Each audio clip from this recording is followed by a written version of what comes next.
They manipulated our history books. The history books are not true. It's all a lie. It's all a lie.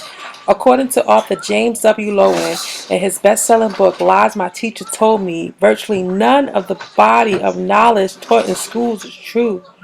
The idea that Europe brought civilizations to America is a lie. America before Columbus was described as the most beautiful city on earth.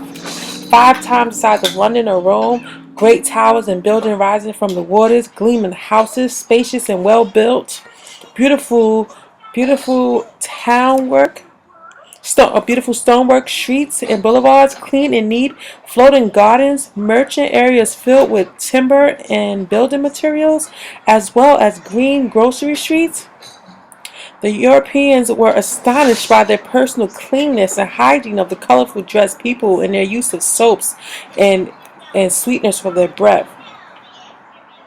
Before Europe came out of the Dark Age and realized that the world was not flat, there were nations scientifically advanced.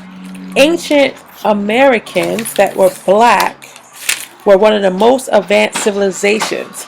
This is before Christ, before Spaniards, before Mexicans, before the cross of the Barren Straits. It was said that no European who has tasted the life of an Indian can afterwards not bear to live in their society. They couldn't leave once they got there because it was so clean, it was so beautiful, it was so organized.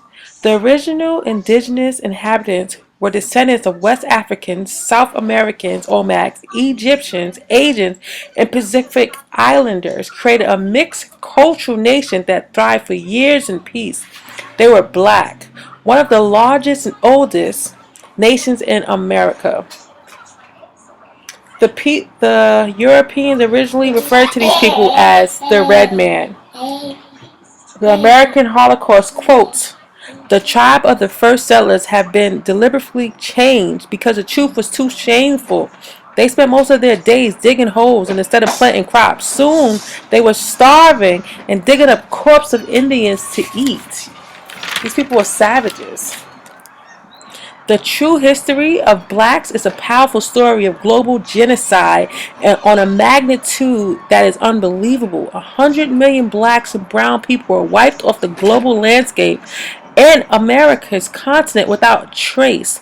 In the 1700s, 80% of the U.S. budget was spent on attacking Indians and taking their land. 20% went to re-education. 80% of the Native American population were enslaved or wiped out. In the 1800s, the Act for the Government and Protection of the Indians was passed.